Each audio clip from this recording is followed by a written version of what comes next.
Good hello students. आज का हमारा टॉपिक है डाई हाइब्रिड क्रॉस। और लास्ट वीडियो में हमारा कंप्लीट हुआ है मोनो हाइब्रिड क्रॉस। आप लोगों को पता है कि मेंडल ने जो क्रॉसेस दिए थे 2 टाइप के थे, मोनो हाइब्रिड और डाई हाइब्रिड। ठीक है, तो उन्होंने मोनो हाइब्रिड के बेस पे लॉ दिए, लॉ ऑफ डोमिनेंस और लॉ ऑफ सेग्रीगेशन, और कुछ लॉ उन्होंने डाई हाइब्रिड क्रॉसेस पे भी दिए हैं। तो लास्ट वीडियो में हमारा मोनो हाइब्रिड कंप्लीट हुआ है। तो अब हम डिस्कस करते हैं डाई हाइब्रिड क्रॉस के बारे में। तो स्टूडेंट्स, आपको जैसे पता है कि मोनो का मतलब होता है सिंगल, तो आप मोनो हाइब्रिड मतलब सिंगल कैरेक्टर से जब हम क्रॉस कराते हैं किसी भी सिंगल कैरेक्टर को लेके, तो यहाँ से आपको क्लियर हो रहा होगा कि डाई हाइब्रिड क्रॉस, डाई का मतलब 2 और हाइब्रिड का मतलब होता है कि जब डिफरेंट कैरेक्टर होते हैं पेयर में। और तो इसका क्या मतलब है कि जब हम 2 डिफरेंट कैरेक्टर वाले पेयर के बीच में क्रॉस कराते हैं तो हम उसको बोलते हैं डाई हाइब्रिड क्रॉस। ठीक है, तो इसके कुछ पॉइंट्स हैं। When inheritance of 2 pair of contrasting character is studied simultaneously in a cross, it is called dihybrid cross। जब हम दो कंट्रास्टिंग पेयर के बीच में, आपको याद होगा मोनो हाइब्रिड में सिंगल कंट्रास्टिंग पेयर के बीच में हम क्रॉस कराते थे। सिंगल का मतलब है हमने हाइट को लिया था क्रॉस कराने के लिए। हमने जो क्रॉस कराए थे वो हाइट का एक कैरेक्टर लिया था और उस पे कराए थे। लेकिन यहाँ पे क्या दिया हुआ है, यहाँ पे दिया हुआ है 2 पेयर ऑफ कंट्रास्टिंग कैरेक्टर, मतलब कि 2 कंट्रास्टिंग कैरेक्टर वाले पेयर, जीन एक सिंगल जीन नहीं, जीन के जो पेयर होते हैं उनमें हम क्या कराएंगे, क्रॉस कराएंगे, तो उसको क्या बोलते हैं, डाई हाइब्रिड क्रॉस। अब नेक्स्ट पॉइंट है cross between pea variety having yellow cotyledon and round seed with another variety having green cotyledon and wrinkled seed. मतलब कि हम 2 वैरायटी को लेके क्रॉस कराते हैं। एक वैरायटी का हमने लिया है yellow cotyledon and round cotyledon. ठीक है, मतलब कि हमने एक येलो कलर का सीड लिया है, और सीड भी हमने 2 तरह के लिए हैं। एक लिया है स्मूथ और दूसरा लिया है हमने व्रिंकेड वाला। ठीक है, और जो दूसरी वैरायटी है वो है हमारी ग्रीन, तो उसका हमने लिया है व्रिंकेड सीड। तो हम जब 2 वैरायटी के जीनों के बीच में हम क्रॉस कराते हैं तो हमें जो रेशो मिलता है हम उसको बोलते हैं डाई हाइब्रिड क्रॉस। ठीक है, तो इसमें जो हमें रेशो मिलता है फिनोटाइपिक रेशो, वो मिलता है हमें 9:3:3:1 का। तो अब हम देखते हैं, अब हम एक एग्जांपल लेते हैं और क्रॉस के बेसिस पे समझेंगे कि डाई हाइब्रिड क्रॉस होता क्या है। तो अब हम आपको जैसे डायग्राम में दिख रहा है, तो अब हम लेते हैं पेरेंट जनरेशन हमने लिए येलो राउंड पी प्लांट और ग्रीन व्रिंकेड पी प्लांट। ठीक है, तो जो येलो राउंड पी प्लांट है वो कैसा है, डोमिनेंट कंडीशन में है, और जो ग्रीन व्रिंकेड पी प्लांट है वो है रिसेसिव कंडीशन में। तो डोमिनेंट को क्या शो कर रहा है, कैपिटल वाई और कैपिटल आर शो करता है डोमिनेंट कंडीशन को, और स्मॉल वाई और स्मॉल आर शो करता है रिसेसिव कंडीशन को। ठीक है, तो अब हम इसके क्या करेंगे, हम बनाएंगे गैमेट्स बनाए हमने कैपिटल वाई कैपिटल आर और स्मॉल वाई स्मॉल आर। ठीक है, तो जब हम इन गैमेट्स के बीच में क्रॉस कराएंगे तो हमें मिलेगी F1 जनरेशन में हमें क्या मिला, कैपिटल वाई स्मॉल वाई और कैपिटल आर स्मॉल आर। ये मिला हमें येलो राउंड। येलो क्यों, क्योंकि इसमें कैपिटल वाई है जो डोमिनेंट कंडीशन में हुआ, तो ये हुआ येलो, और कैपिटल आर है, कैपिटल आर शो कर रहा है राउंड को, और राउंड इसमें कैपिटल आर कैसा है, ये भी डोमिनेंट कंडीशन में है, तो यहाँ पे मिला हमें येलो राउंड। ये मिला हमें F1 जनरेशन में। और जब हम F1 जनरेशन की, आप लोगों को पता है कि F2 जनरेशन के लिए क्या कराते हैं, F2 जनरेशन के लिए हमें सेल्फिंग करानी होती है, तो F1 जनरेशन की हम सेल्फिंग कराएंगे। सेल्फिंग में हम मेल एंड फीमेल पेरेंट्स, तो जब हम क्रॉस कराएंगे तो इसका जो चेकर बोर्ड बनेगा, इसमें 16 कॉलम होते हैं। आपको पता है मोनो हाइब्रिड में जो चेकर बोर्ड बना था उसमें जो डाई हाइब्रिड वाली जो कंडीशन थी उसमें बनते हैं 8 कॉलम, और जो डाई मोनोहाइब्रिड में बनते हैं 8 कॉलम और डाई हाइब्रिड में बनते हैं 16 कॉलम। ठीक है, तो जब हम क्रॉस कराएंगे तो फर्स्ट जो हम कैपिटल वाई और कैपिटल आर के बीच क्रॉस कराएंगे तो फर्स्ट में मिलेगा हमें कैपिटल वाई और कैपिटल आर। ठीक है, तो अब नेक्स्ट में जब हम क्रॉस कराएंगे तो हमें मिला है नेक्स्ट कॉलम में कैपिटल वाई और कैपिटल आर स्मॉल आर। ये कैसा है, इसमें आपको पता है कि जो कैपिटल वाई है वो शो करता है येलो और कैपिटल आर कर रहा है राउंड, और जो स्मॉल वाई है वो करेगा ग्रीन और जो स्मॉल आर है वो करता है व्रिंकेड शेड को। ठीक है, तो फर्स्ट कॉलम में हमें जो जनरेशन जो हमें गैमेट मिले हैं वो कैसे हैं, सब किस फॉर्म में, कैपिटल में है।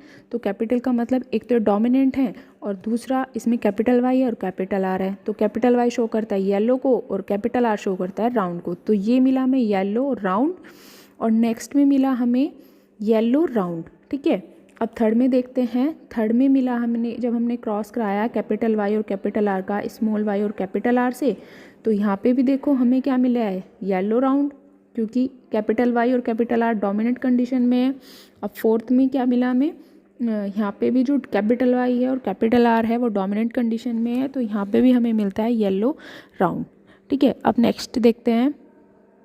नेक्स्ट में भी हमें येलो राउंड मिलेगा, और अब जो नेक्स्ट आया है उसमें देखो, उसमें हमने जब क्रॉस कराया है कैपिटल वाई और स्मॉल आर के बीच, तो यहाँ पे भी जब हम क्रॉस कराएंगे सेकंड रो में, यहाँ पे भी क्या है, कैपिटल वाई और स्मॉल आर। तो कैपिटल वाई तो शो करता है येलो को और स्मॉल आर किसको शो करता है, व्रिंकेड को। तो यहाँ पे जो हमें सिचुएशन मिली है वो मिली है येलो व्रिंकेड। ठीक है, अब नेक्स्ट में देखते हैं।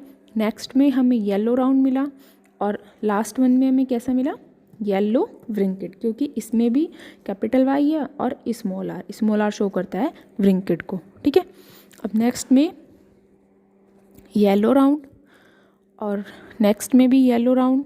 इसमें मिला हमें थर्ड रो में, देखिए थर्ड रो में जब हम क्रॉस कराते हैं स्मॉल वाई और कैपिटल आर, स्मॉल वाई और कैपिटल आर के बीच, तो स्मॉल वाई आपको बताया है मैंने भी कि स्मॉल वाई शो करता है ग्रीन कलर और कैपिटल आर राउंड। तो हमें थर्ड कॉलम में मिला है ग्रीन राउंड। ठीक है, अब देखते हैं फोर्थ में हमें मिला है ग्रीन राउंड। अब लास्ट जब हम स्मॉल वाई और स्मॉल आर और कैपिटल वाई कैपिटल आर के बीच क्रॉस कराएंगे तो हमें क्या मिलता है, येलो राउंड। नेक्स्ट वन में हमें मिला है येलो व्रिंकेड, क्योंकि इसमें जो वाई है वो डोमिनेंट कंडीशन में है। और नेक्स्ट में मिला है हमें ग्रीन राउंड, क्योंकि जो इसमें दोनों पेयर कैसे हैं, स्मॉल वाई, तो इसमें कोई भी कंडीशन में कोई भी डोमिनेंट कंडीशन में तो जीन है नहीं, तो इसमें मिला स्मॉल वाई शो करता है ग्रीन कलर को, और यहाँ पे क्या है कैपिटल आर, तो ये मिला हमें green round. And last one में देखो हमें मिलता है जब हम क्रॉस कराते हैं स्मॉल वाई स्मॉल आर के बीच, तो हमें मिलता है ग्रीन व्रिंकेड। ये ही एक ऐसा कॉलम है जिसमें जो है ये रिसेसिव हैं और होमोजाइगस हैं, और ये क्या मिला है हमें, ग्रीन व्रिंकेड। ठीक है, तो F2 जनरेशन में हमें अब देखते हैं कि F2 जनरेशन में हमारा फिनोटाइपिक रेशो क्या मिलता है और जीनोटाइपिक रेशो क्या मिलता है। तो स्टूडेंट्स, आप लोगों को पता है कि फिनोटाइपिक रेशो को हम किसके बेस पे देखते हैं और जीनोटाइपिक में हम किस आधार पे जीनोटाइपिक रेशो देते हैं। तो फिनोटाइपिक जो एक्सटर्नल है, जो हमें दिख रहा है, तो उसके आधार पे हम फिनोटाइपिक देंगे, और जीनोटाइपिक में हम जीन देखेंगे किस गैमेट में कौन सा जीन प्रेजेंट होता है। ठीक है, तो फिनोटाइपिक जो हमें रेशो मिलता है वो मिलता है हमें 9:3:3:1 का। ठीक है, और जो जीनोटाइपिक रेशो हमें मिलता है वो मिलता है हमें 1:2:1:4:2:1:1 का। ठीक है, तो इसको जीनोटाइपिक रेशो को आप इजीली ऐसे याद कर सकते हो 12:12 42 12:1। ठीक है, तो मेंडल ने डाई हाइब्रिड क्रॉस के बेस पे भी एक लॉ दिया था, लॉ ऑफ इंडिपेंडेंट अशॉर्टमेंट। ठीक है, तो अब हम देखते हैं कि लॉ ऑफ इंडिपेंडेंट अशॉर्टमेंट होता क्या है। तो आप लोगों को अब इंडिपेंडेंट अशॉर्टमेंट से ही कुछ क्लियर हो रहा होगा कि इसमें जो जीन का असॉर्टमेंट होता है, जो जीन का जो ट्रांसफ़र होता है या ठीक है, तो वो कैसा होता है, इंडिपेंडेंटली होता है। ठीक है, तो अभी तक हमने 2 लॉ पढ़े हैं और जो किस पे बेस्ड थे, मोनो हाइब्रिड क्रॉस पे बेस्ड थे, और ये जो इंडिपेंडेंट असॉर्टमेंट है ये बेस्ड है डाई हाइब्रिड क्रॉस पे। तो आप लोगों को पता ही है कि डाई हाइब्रिड क्रॉस में हम 2 पेयर ऑफ कंट्रास्टिंग कैरेक्टर लेते हैं। ठीक है, तो फर्स्ट पॉइंट है कि जो मेंडल का जो ये लॉ है ये सबसे ज़्यादा कंट्रोवर्शियल था। ठीक है, और सेकंड है कि इसका एक एक्सेप्शन है लिंकेज। मेंडल का जो ये लॉ है इसका एक एक्सेप्शन है लिंकेज। ठीक है, आप लोगों को पता है कि जो क्रोमोसोम्स पर जब जीन जो एक के जो सेम क्रोमोसोम्स पे जो जीन प्रेजेंट होते हैं वो शो करते हैं लिंकेज को, और वे जीन जो डिफरेंट क्रोमोसोम्स में प्रेजेंट होते हैं वे जीन शो करते हैं इंडिपेंडेंट असॉर्टमेंट को। ठीक है, तो gene found on same chromosome show linkage. Next point है gene found on different chromosome so independent assortment. ठीक है, अब देखते हैं कि इंडिपेंडेंट असॉर्टमेंट को हम डिफाइन कैसे करेंगे। ठीक है, तो when 2 pair of alleles are brought together in F1 generation, then segregation of one pair of character is independent of segregation of other pair of character। मतलब क्या है, जब 2 एलिल्स को F1 पीढ़ी में जब उनको पास में लाया जाता है तो उनका जो सेग्रीगेशन होता है वो कैसा होता है, वो इंडिपेंडेंटली होता है। ठीक है, मतलब कि उस पर दूसरे जीन का कोई भी प्रभाव नहीं पड़ता है। इनका जो भी F2 जनरेशन में जो भी सेग्रीगेशन होगा वो कैसे होगा, इंडिपेंडेंटली होता है। ठीक है, अब हम इसको देखते हैं क्रॉस के आधार पे। तो आप लोगों को पता है कि ये जो इंडिपेंडेंट असॉर्टमेंट है ये बेस्ड किस पे, डाईहाइब्रिड क्रॉस में। तो उसमें हम क्या लेते हैं, 2 पेयर ऑफ कंट्रास्टिंग कैरेक्टर लेते हैं। ठीक है, तो जब हम पेरेंट्स गैमेट लेंगे कैपिटल वाई और कैपिटल आर और स्मॉल वाई स्मॉल आर, ये क्या है, पेरेंट्स गैमेट हैं। तो जब हम इनके गैमेट बनाएंगे तो हमें क्या मिलेगा, जब हम इन गैमेट्स का क्रॉस कराते हैं तो हमें F1 जनरेशन में मिलता है कैपिटल वाई स्मॉल वाई और कैपिटल आर स्मॉल आर। ठीक है, तो ये तो मिला हमें F1 जनरेशन में, लेकिन तो हमें F2 जनरेशन में क्या मिलता है, F2 जनरेशन में हमें जो रेशो मिलता है, जो फिनोटाइपिक रेशो होता है वो होता है 9:3:3:1 का। ठीक है, तो 9 तो हमें मिलते हैं येलो राउंड, 3 मिलते हैं हमें येलो व्रिंकेड, और 3 मिलते हैं हमें ग्रीन राउंड, और 1 मिलता है हमें ग्रीन व्रिंकेड। तो अगर आप देखो हमने पेरेंट जो कैरेक्टर लिए थे, जो पेरेंट्स थे वो कैसे थे, वो येलो राउंड थे और ग्रीन व्रिंकेड थे। लेकिन जो हमारा ये रेशो आया है, जो हमारी ये प्रोजेनी आई है निकल के, वो कैसी है, yellow round, yellow wrinkled, green round और ग्रीन व्रिंकेड। ठीक है, तो येलो राउंड तो ये तो हो गया पेरेंट कैरेक्टर, और ग्रीन व्रिंकेड भी पेरेंट कैरेक्टर। लेकिन जो येलो व्रिंकेड और ग्रीन राउंड है वो कहाँ से आया, वो तो हमने नहीं लिया था।